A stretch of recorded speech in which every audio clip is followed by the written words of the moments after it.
Au nom du Père, du Fils et du Saint-Esprit. Excellence, Monsieur le gouverneur de la province du Congo central, aux honorables députés, aux honorables sénateurs, au général, commissaire divisionnaire adjointe, directrice générale adjointe des écoles et formation de la police nationale congolaise et chef du réseau des femmes policières de la République démocratique du Congo. Colonel, commissaire supérieur principal, directrice adjointe de la protection civile, représentant ici le général, directrice de la direction de la protection civile, honorable, questeur du bureau de l'Assemblée provinciale du Congo central, honorable député de la province du Congo central, que la foi qu'elle développait avec son Seigneur et son alliance avec son Dieu l'ont aidé à surmonter les obstacles et à persévérer jusqu'à la fin. Excellences, Mesdames, Mesdemoiselles et Messieurs, distingués invités à vos titres et qualités respectifs, permettez-nous de faire une rétrospective historique de Maman Mouilou Kawanganditani Marie afin d'avoir une meilleure perception de sa personnalité. En effet, Maman Mouilou Kawanganditani Marie est née le 7 mai 1880 en Kamba, fille de Papa Mfouka et de Maman Touba. Elle fut mariée coutumièrement à Papa Simo Kimbangu en 1912 et religieusement le 4 juillet 1915, le jour même de leur baptême à Tombe. Que vive son Excellence Félix Antoine Tshisekedi Tshilombo, président de la République démocratique du Congo, chef de l'État. Que vive son Excellence Denis Sassou Nguesso, président de la République du Congo, chef de l'État. Que vive son Excellence Joao Manuel Gonçalves Lourenço, président de la République d'Angola, chef de l'État. Que vive Maman Mouilou Kawanganditani Marie. Que vive sa divinité Simon Kimbangu Kiangani, chef spirituel et représentant légal de l'Église de Jésus-Christ sur la terre par son envoyé spécial Simon Kimbangu. Que vive l'Association des femmes Kimbanguistes, AFKI en sigle. Que vive l'Église Kimbanguiste, Papa Oye, Papa Oye, Papa Oye, nous vous en remercions. Nous invitons Madame Henriette Ouamou à bien vouloir nous rejoindre du haut de cette tribune pour son mot des circonstances. Ensuite, nous allons prendre Maman Agathe. Je tenais vraiment, sincèrement, à remercier le chef spirituel pour son invitation et m'avoir permis de fouler pour la première fois, mais pas ici, à Kamba. C'est un grand jour pour moi et je tenais à vous le dire à vous tous et aussi à remercier les personnels qui travaillent avec le chef spirituel et en même temps souhaiter une bonne fête à tous, souhaiter une bonne fête à l'AFKI parce que je constate que le genre a commencé déjà bien des années à l'église kimbanguiste avec Maman Mouilou. Maman Mouilou, Maman Mouilou qui a su gérer le ministère en l'absence de son époux. et ce n'était pas une chose facile pour elle. Je pense que mes sœurs, à qui j'aimerais parler maintenant, nous avons toutes un peu de Maman Mouilou en nous et certaines ne le savent pas. Je pense qu'à nous aussi de pouvoir aussi suivre les pas de Maman Mouilou et aussi penser qu'en faisant cela, nous aidons l'Église kimbanguisme et en même temps nous aidons notre pays, le Congo, la RDC. Je vous remercie et merci pour m'avoir autorisé de pouvoir glisser un petit mot aujourd'hui. Je sais que c'est la première fois à Kamba pour moi, mais ce n'est pas la dernière fois. Je reviendrai souvent à Kamba. Merci. Voilà, nous invitons maintenant Maman Agathe à venir aussi nous rejoindre pour son mot des circonstances. Bandekoranga ya mibali, surtout ba mama na biso kimbangiste ya Afki,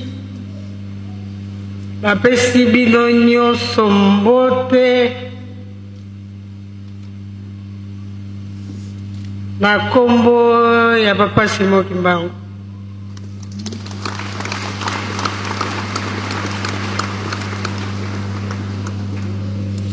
Nazali kimbangiste retardé.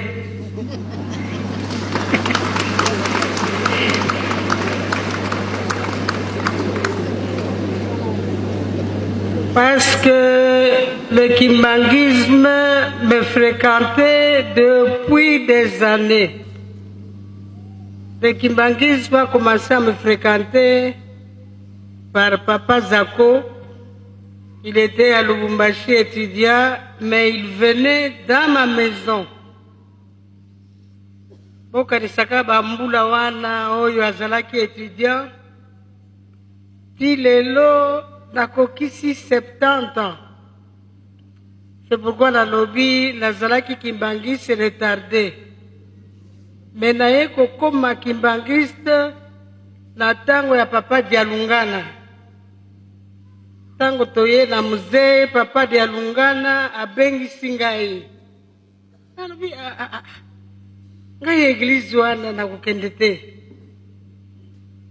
Mais atindelaki ngai Docteur Kiaku na batu mosusu bakimbangiste avec lesquels j'ai composé mon bureau, le BNPS.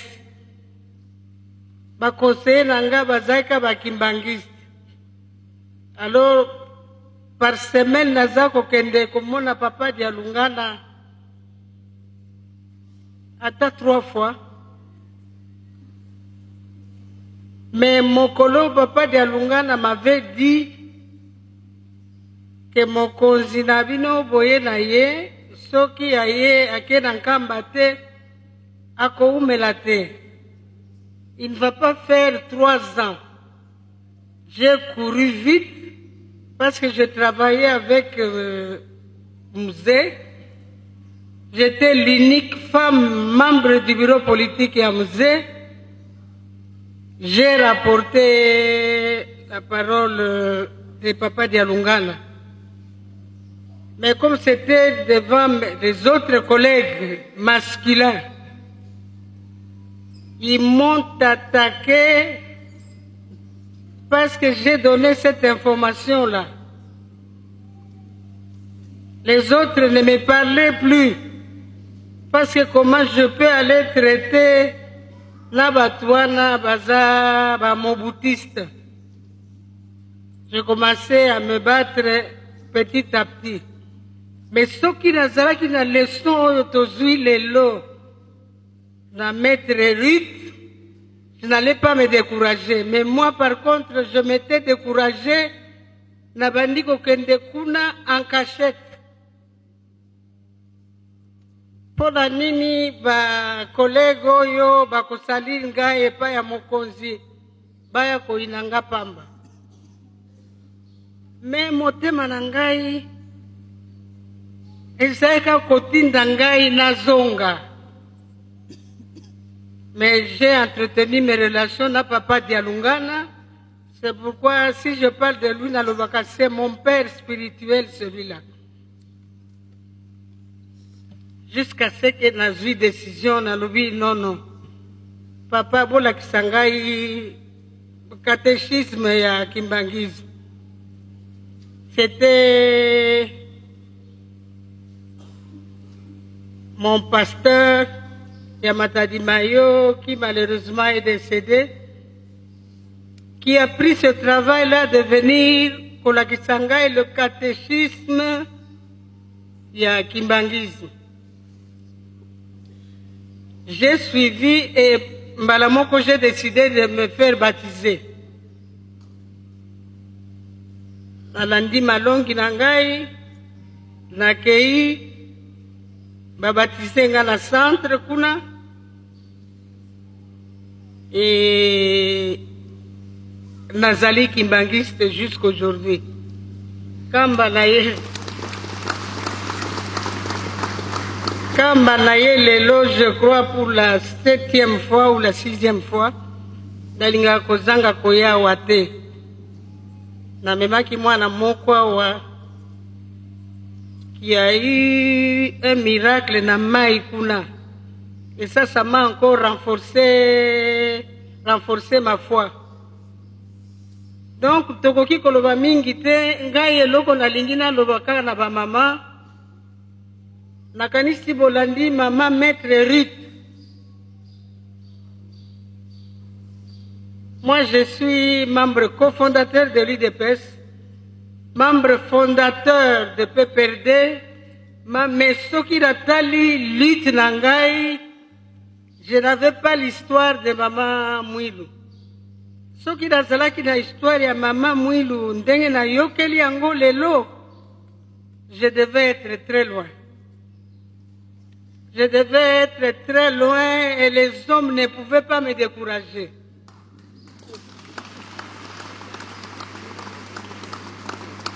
Mais la cause a trop longtemps debout parce que j'ai des problèmes de genoux. Ngai nalobi na ba mama to landa leçon va pesi biso lelo eleki nyonso. La vie de Maman Mwilu eleki nyonso na vie ya biso ba mama. On nous a facilement démontré comment Maman Mwilu était épouse, mère, leader. Donc elle était tout pour arriver ya biso to ya kovanda lelo awa na Nkamba. Tozala na courage, tolanda soki bino boko se décourager boko koya mengai na kokoya plus jamais.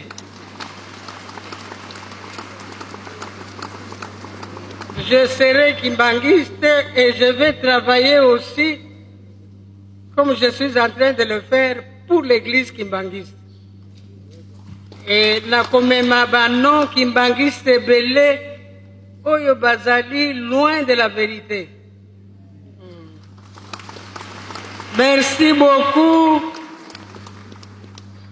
Papa Simon Kimbangu na biso azwa pe courage alanda te oyo nyonso alokuta eza kolobama.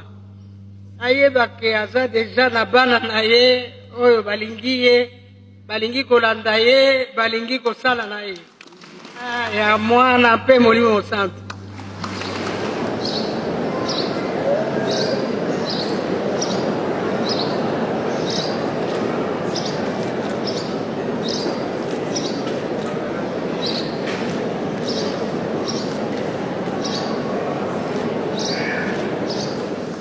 Musongavo Papa Simon Kimbangu yani kaka faki batubula bukyankunga tutelevo omintantu mya Papa Simon ntima mitisakama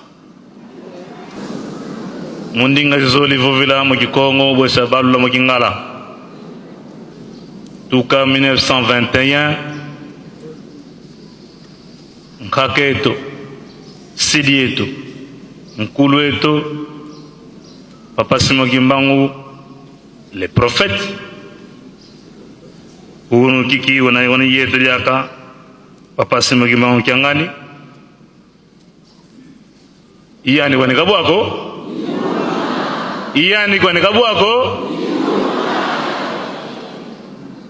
watutela vo ndombe sika kituka mundele, mundele sika kituka ndombe. Kabu wako? Depuis 1960, mindele mya ndombe mya Monica butabaka kimpuanza kanti kimfumu gyangani natusaba natusakyo evovewa bavakyo kimfumu gyantolo sulu ankangu natusaba natusakyo yevewa bavakyo ibo mosi bebeto papa simo gyangani otuveni zitu katuveni twanata kiese mukala mfumu kabwako kanti mena moki mfumu kina miangala kabwako papa simo kimfumu otuveni kya mbote kwani ya kiese kanti mianga mina yeto pasi vukutusimbidiko wana mpasi vukutusimbidiko wana shitwa fansoni yenge mpeswa fansoni kanti tuna evuvu ye minu vumu beto wenina kadi beto tuna mungaye imudia mudina mama mwilu tuwidi bimbangi bivovolo wena bonso ngudi ya nsusu kwa beto mama mwilu wena bonso ngudi ya nsusu luzi ngudi ya nsusu nsusu akoko nsusu ankento bakalanga muna mpaka nsusu ankento bukalosa nga maki iyanu ulalamana nga maki iyanu teta nga maki iyanu sansanga bana bansusu uba yundudi yuba kudisi yuba tauki kabo ako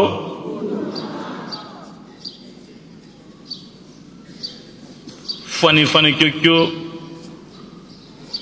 tata nzambu wafana kyo mukutusonga vo mama fulu ke kinene kina yani mulusingu ifo munza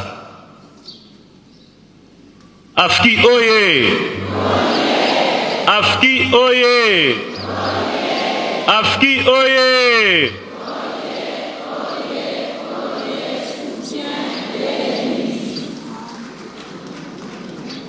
zolevo avo unulumu kia nkinzi wa nena wa mama tutibambukila mama mwilo moyo wayinda kanti una yeto ibenu ba mama vobeto batata tulufina mene imukulu siamisa imukulu bambula moyo vo zitu kia nene kina yeno kadivo ba mama kabatela meneko batata babwidi kabwako ba mama voka batela meneko dibundi divutu dikunima kadi beno lusimbi dibundi utele vo soutien do beno vonso lunzi dia dibundu kadi mama mwilu yani wakala lunzi dia dibundu yani watwarisa wasimba dibundu na terre de 21 jusqu'en 59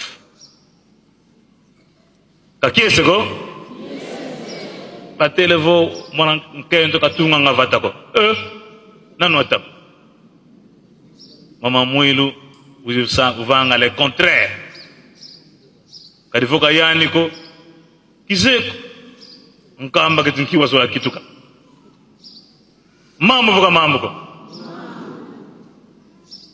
voilà unu kikitu mwene vo nzamvimba meso mwa kunkamba bamama batombokele babingi kunkamba mukiza songa kikesa kyao vobau imalunzi madibundu vobau ibau fuma dibundu kasira nga vuvu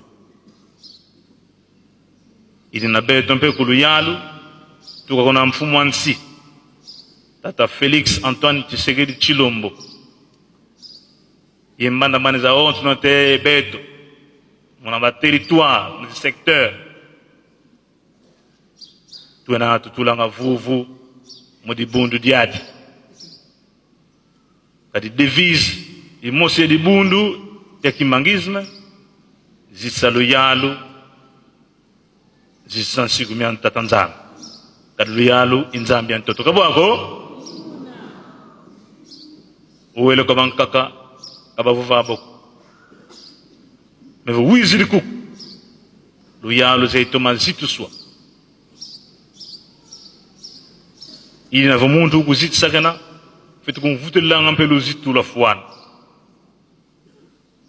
ili nabetu katu yoyanga ko mukwiza kuku to bokolwa to lemi bokolwa vumpwasi kayimone ngene kwiza yi yakala kya yingi yakala ka fioti vo salisa yi kadi dibundu wene mfunu pasimo vana kavoini vana muyeni musi mpasi wene mfunu wa moko mabetu ba wonsono pasivota tunga dibundu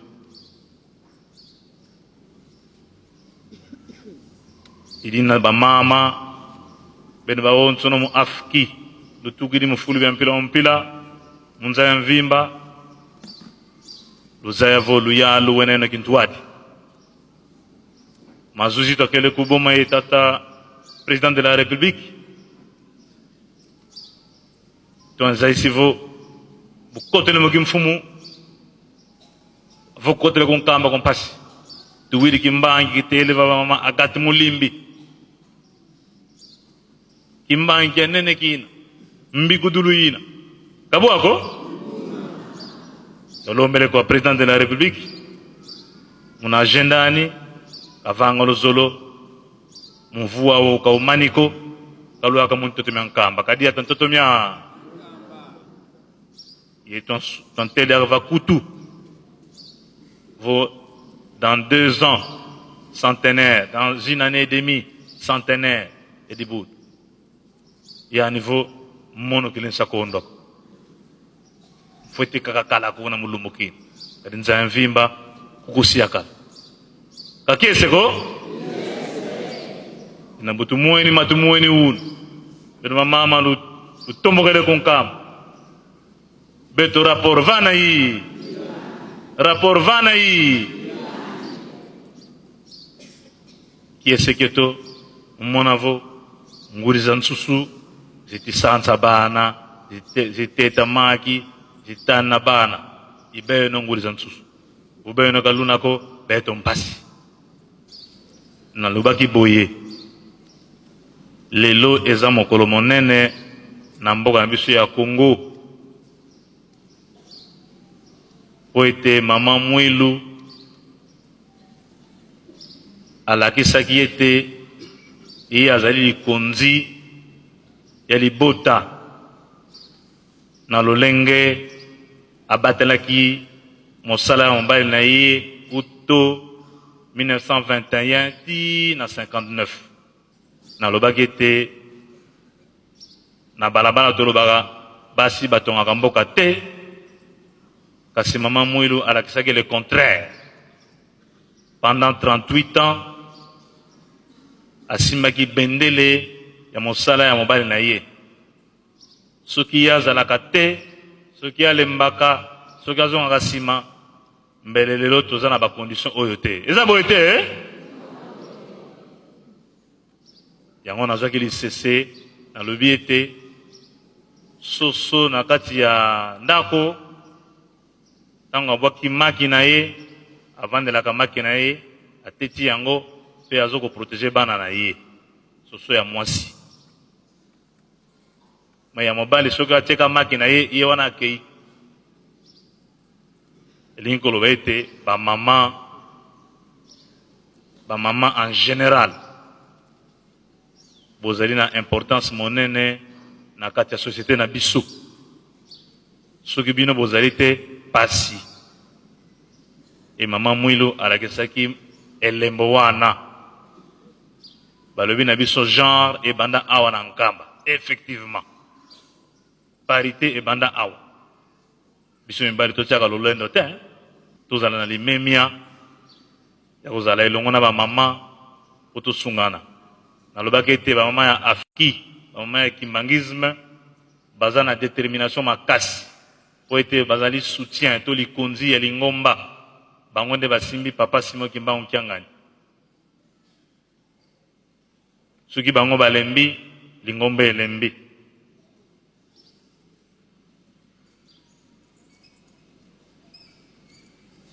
Voilà.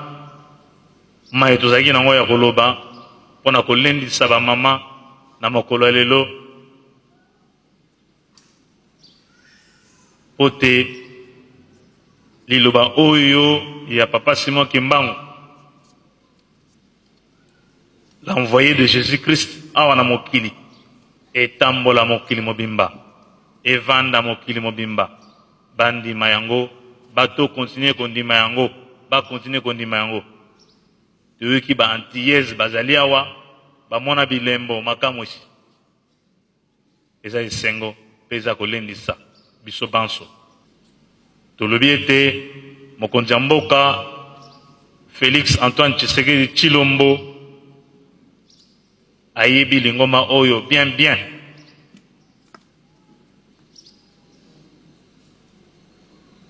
Makolo na ye eza na nzela kala te. Akoya awa na Nkamba po tozwa bokonzi kala mingi te. Toza na chance na mboka na biso. Yambo tokota na temple awa mokonzi abule papa Simon ayibisi biso ete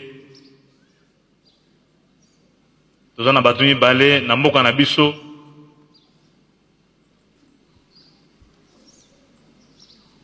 bazalaki inspiré epai ya Molimo Santu. Bango bakotisi kimia e kimia yango faut continuer na mboka na biso. Joseph Kabila Kabange na Félix Antoine Tshisekedi Tshilombo na ndenge passation de pouvoir elekaki na kimia. Papa ayebisi ngai Joseph soki azalaka motema ya likundu makila elingaki etanga ebele na mboka na biso. Me lokola bazali bana na ye bango mibale tala lelo oyo toza na esengo boye te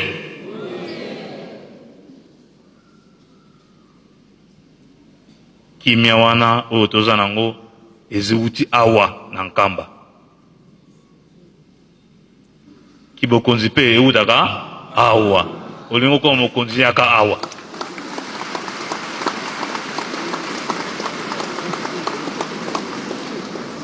Kasi soki ozwi bokonzi awa eza ya yote ya ngani salela yango na ndenge elongo bani boye te antuka nga na komeka.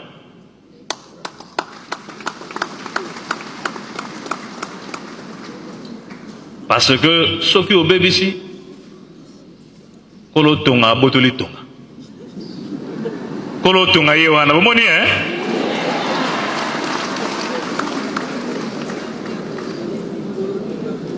Voilà moi liloba tozalaki nango na mokolo ya lelo. Nous comptons beaucoup sur cette église. Nous comptons beaucoup sur son dynamisme et son engagement dans le développement, dans l'encadrement spirituel, moral, culturel, économique, social. Yabandimi. Le développement est outaka na l'état. Développement est outaka pe na mangomba. Parce que l'ingomba ezali structure monene na kati bato bazali bato na foba lia foba mela kolia fo sala musala.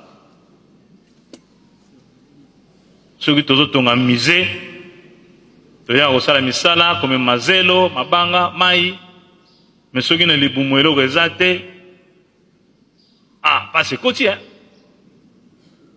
il faut ozala kaka papa ye moko mpo résister 40 jours azolia te me biso baoyo mpo na kotonga ndako oyo bato batonga temple oyo bazali mpe kolia chaque jour.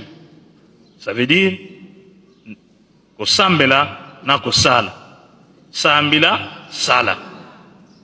Voilà les grands slogans du kimbangisme. Mibeko, bolingo, mibeko, misala. C'est très profond. Voilà pourquoi l'église kimbangiste est différente des autres. Parce que vous en avez bolingo, mibeko, et misala. Bobeta ngoko pona yango.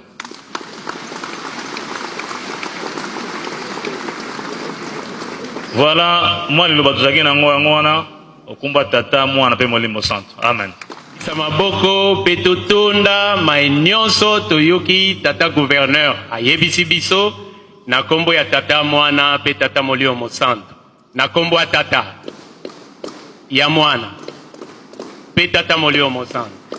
Merci mingi.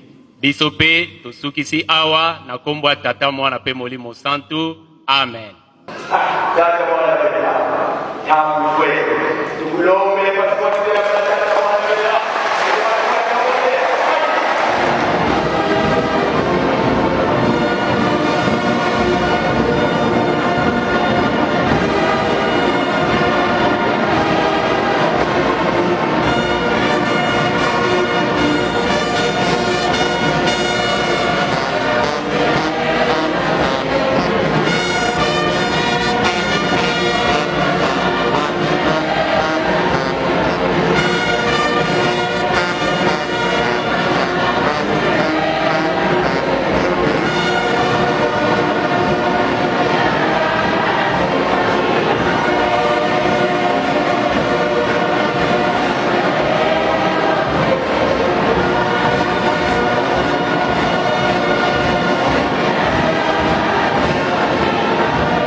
Tusamba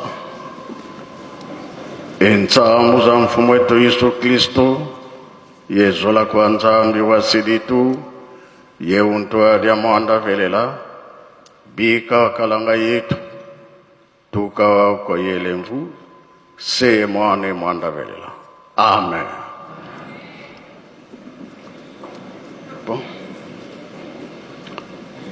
Nakomba tata mwana pe tata molimo santo tolandaki matei na biso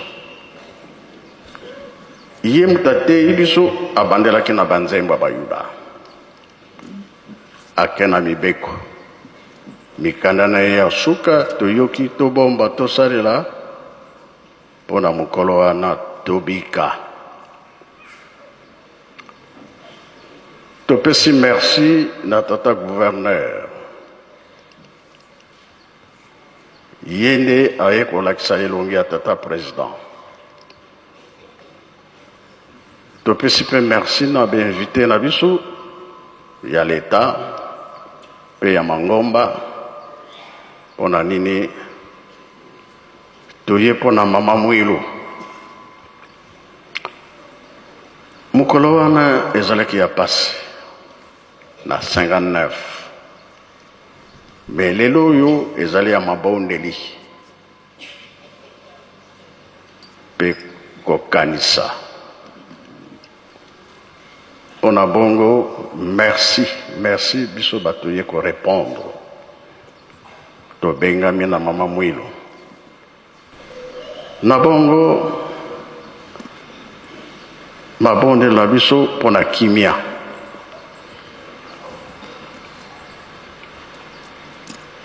Mabonde na biso tolongwa na pasi. Mabonde na biso tata nzambe akanisela biso toyaka maboko pamba nzambe atondisa ya molimo tozonga maboko pamba te.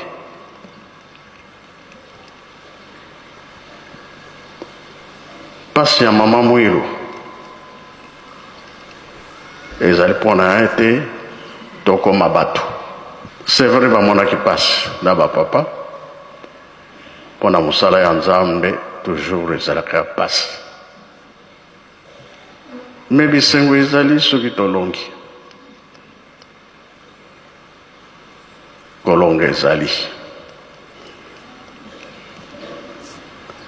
mpona bongo toyebi ke moto mwindo amoni pasi na mokili oyo.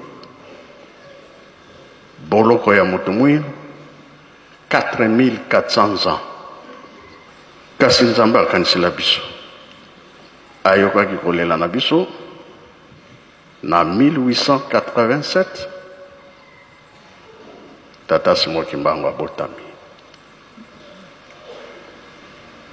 Mokili elandi likambo wana na ndenge nini? Ba recherche kotaki mingi na likambo ikoyi na Afrika. Bakoko bamoni pasi mingi. Lelo tuza koloba nga nazwaki coup de fil na États-Unis d'Amérique, bandimi na biso babengi papa tozwa invitation pamba te epa babengisi biso baesclave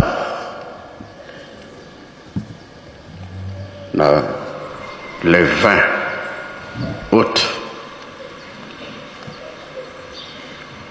Premier bateau ekotaki na États-Unis na 1619. Donc surtout comme en 2019, 400 ans.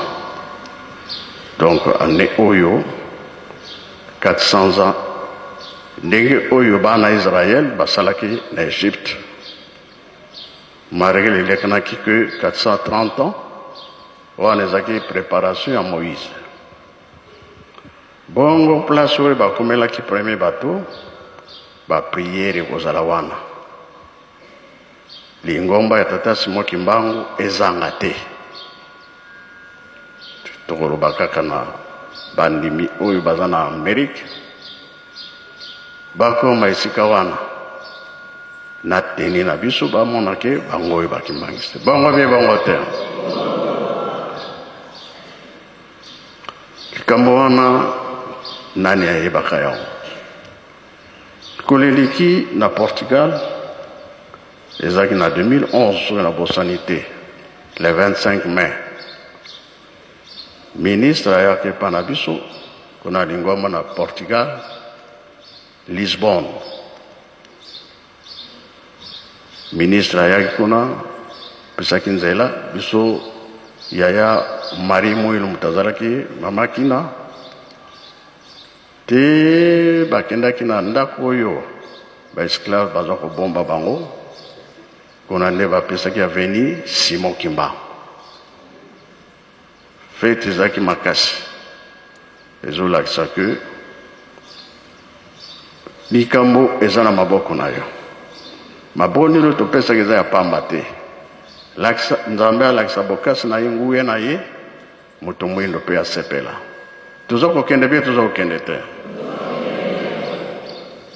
Pa mama soki lelo toza fete mama Mwilu ye aza molobeli na biso. Lelo oyo bapesi biso totonga mize. Ba mama nyonso ya mokili mobimba na lingomba tata Simon Kimbangu tuya na nkamba.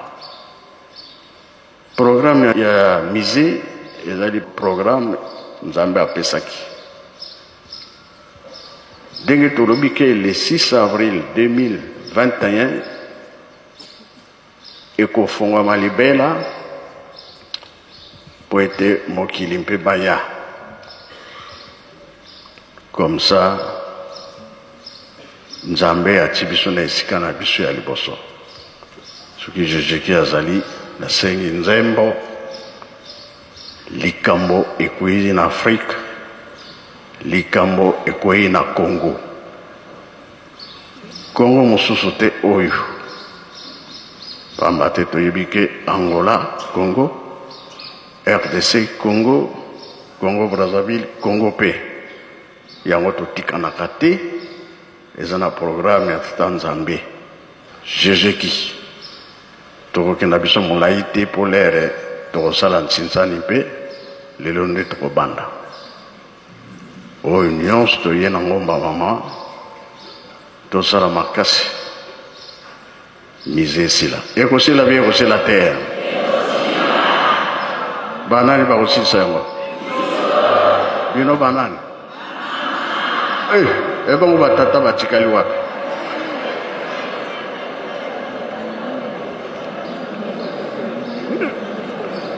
kapakata ya ndako wana bamama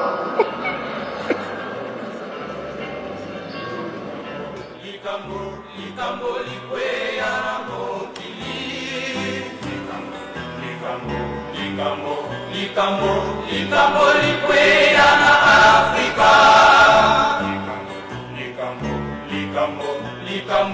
likambo likwea na Kongo, bato ya mayele basangana bayekola yango, bato ya kwanya basangana basosola yango, bakanga Nzambe balingi basangana basakola yango.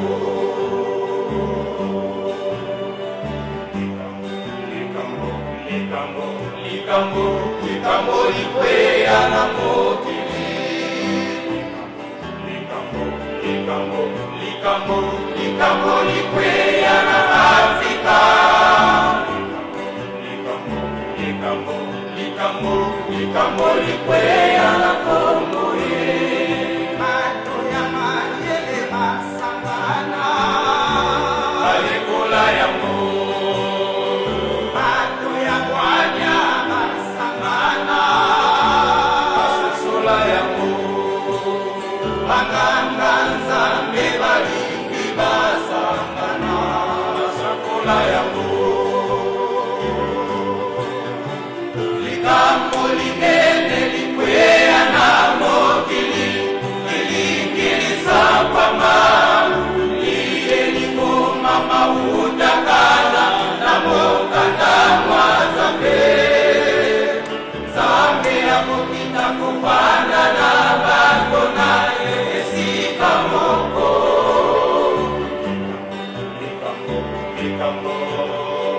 Likambo likwea na mokili, Afrika basoko sepela, likambo likwea na Kongo, Afrika basoko sepela.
Merci Jésus-Christ.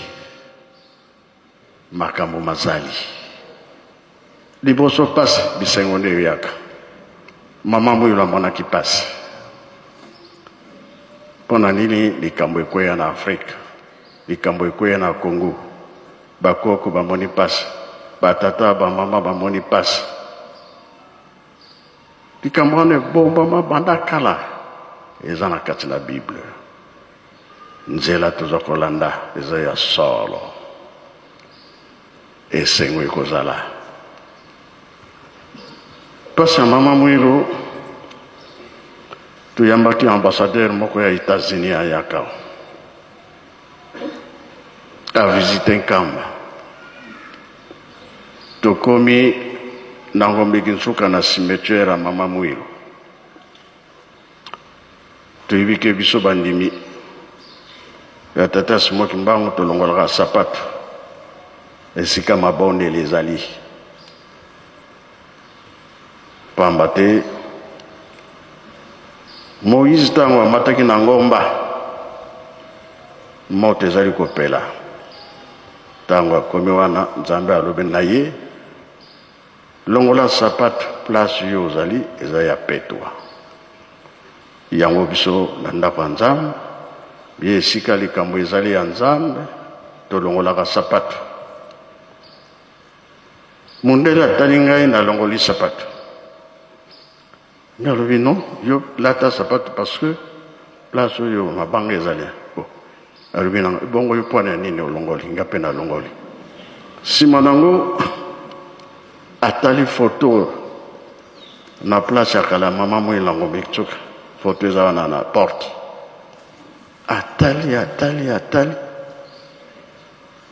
alobi eloko te tokoti na kati tobimi na libanda ya alobi mama oyo amonaki pasi batungisaki ye mingi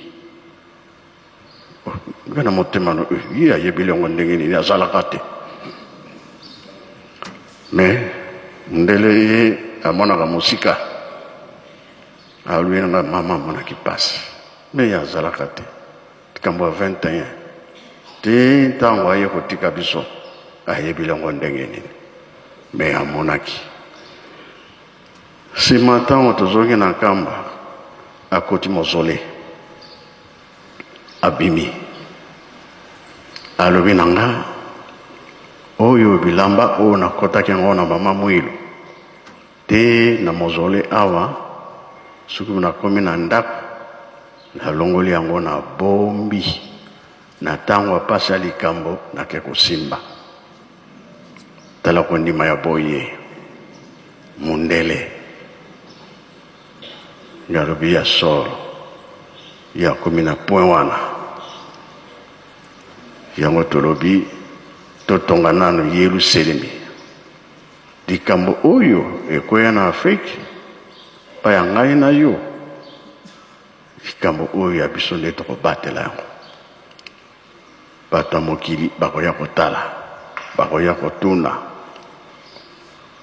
tolandi maloba tata gouverneur ya bamama nyonso baleki awa elakisi ke tosimba mosala mpo ngai nalobaka ntango nyonso biso tokoloba lisusu te baoyo bazali kouta mosika bango nde bakoya koloba tolandi mpe toyoki biso tosala nde mosala tozala na bolingo makasi tosimba mpe mibeko tosimba mpe misala na kombo ya tata mwana mpe tata molimo santo amen.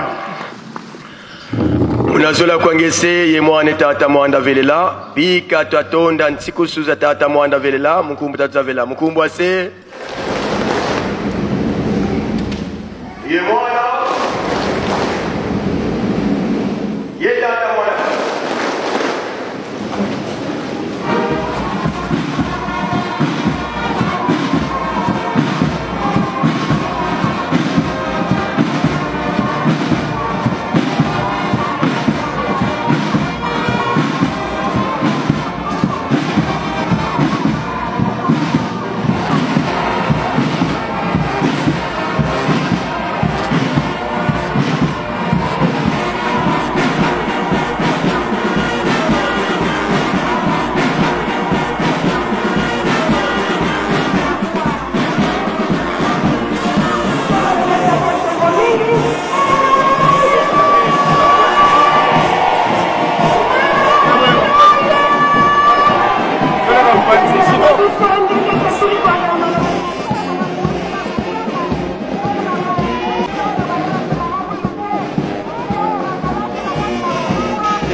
Thank you.